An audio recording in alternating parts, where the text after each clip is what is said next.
Istanbul شہر کو دوستو آپ نے ترکی کے بہت سے ڈراموں میں دیکھا ہوگا۔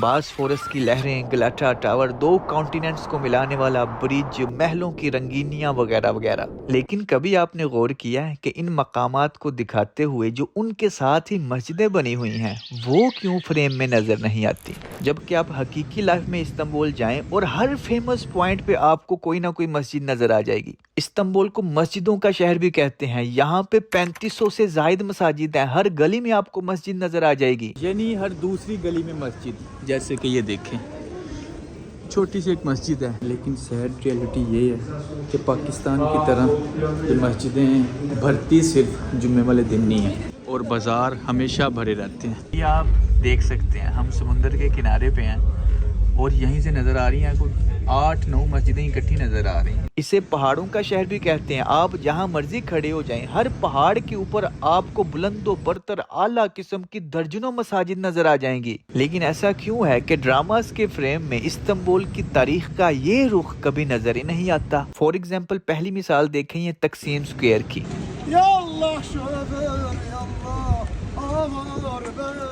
یہ ہے تقسیم اسکوائر، یہ استنبول کا ہرٹ مانا جاتا ہے۔ استنبول کی پولیٹیکل گیدرنگز ہوں، سیلیبریشنز ہوں، سب یہاں سے آگے جڑتی ہیں۔ ترکی زبان میں اسے تقسیم میدانی کہتے ہیں۔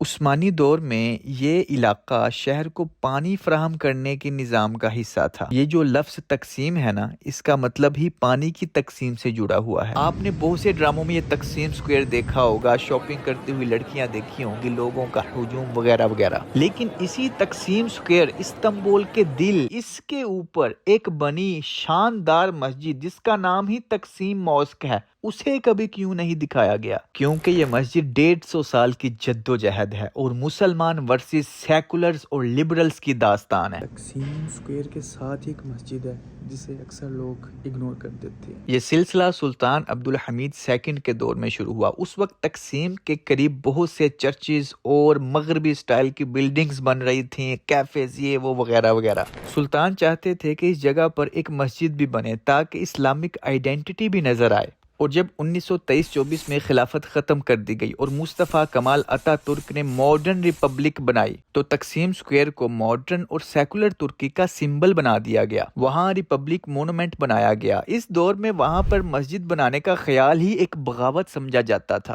اس کا نام ہے ریپبلک مونومنٹ۔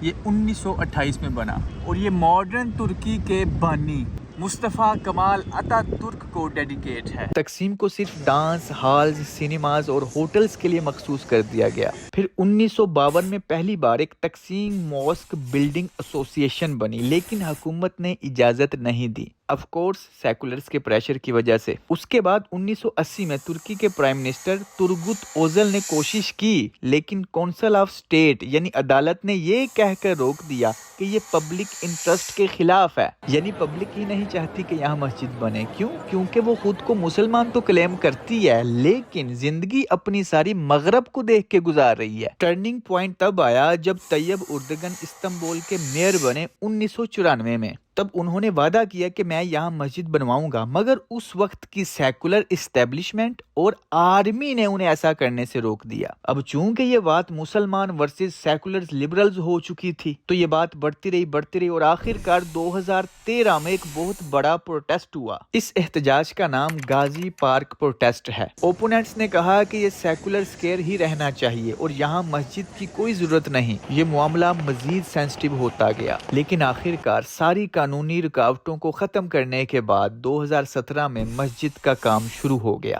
اور 28 مئی 2021 کو اس کا فائنلی افتتاح کر دیا گیا۔ Thousands of worshippers gathered for the opening ceremony.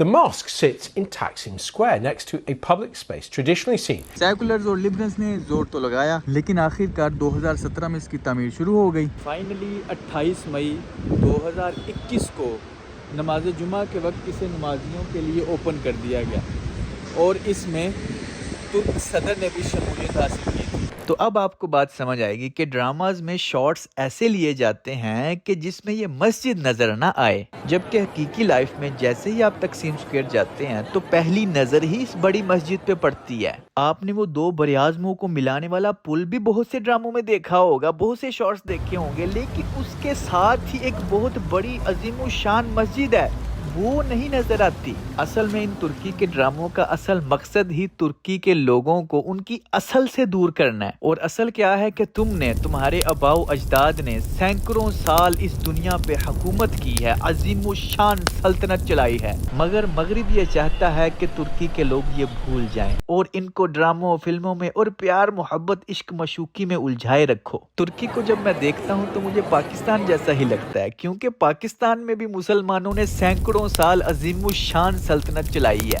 مگر دیکھیں اس اتنے بڑے خطے میں دونوں اتنے امپورٹنٹ ملکوں کو کیسے ان کی اصل سے دور کیا جا رہا ہے، ڈراموں کے ذریعے، فلموں کے ذریعے انہیں بھلایا جا رہا ہے۔ یہ شیطانی طاقتیں، یہ مغرب آج بھی ڈرتا ہے کہ کہیں یہیں انہی خطوں پر دوبارہ وہ مسلمان نہ پیدا ہو جائیں جن کی نگاہیں تقدیریں بدل دیتی تھی اور جن کے بازوؤں کی طاقت دنیا کے نقشے بدل دیتے تھے۔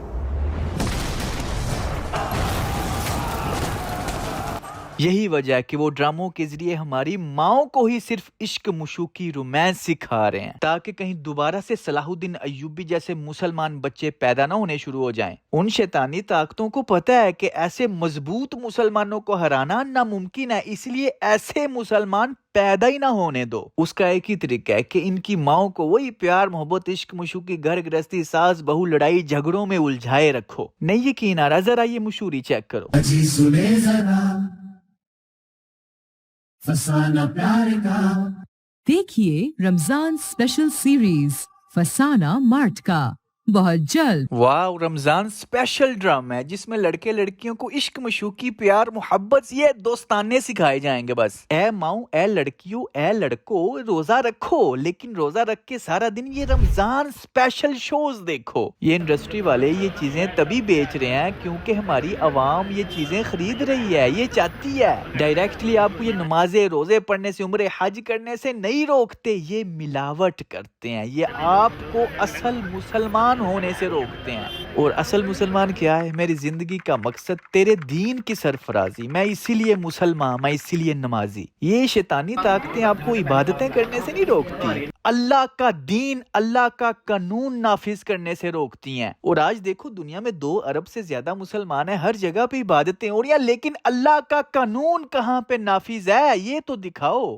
ترکی کے مسلمانوں نے سینکڑوں سال تک اللہ کا قانون نافذ کیا تھا، اسی وجہ سے شیطانی طاقتیں ترکی کے لوگوں کو ان کی اصل سے دور کر رہے ہیں۔ یہی وجہ ہے کہ ترکی کے ماڈرن ڈراموں میں اسلامک ہسٹری تو دور، اسلام صرف ایک پرسنل عمل ہے یہ دکھاتے ہوئے نظر آئیں گے۔ لیکن اگر آپ حقیقی نظروں سے استنبول وزٹ کریں تو آپ کو ہر جگہ پہ جہاں نظر دوڑائیں گے آپ کو تاریخ ہی اسلام کی نظر آئے گی۔ مگر افسوس کے ساتھ کہہ رہا ہوں کہ اس اسلامک ہسٹری کے اوپر چلتے پھرتے جو لوگ ہیں وہ اسلامی نہیں لگتے۔ ایسا لگتا ہے کہ اسلامی قانون کو سائیڈ پہ رکھ کے مغرب کے قانون اور سوچ کو یہاں پہ لا کے رکھ دیا گیا ہے۔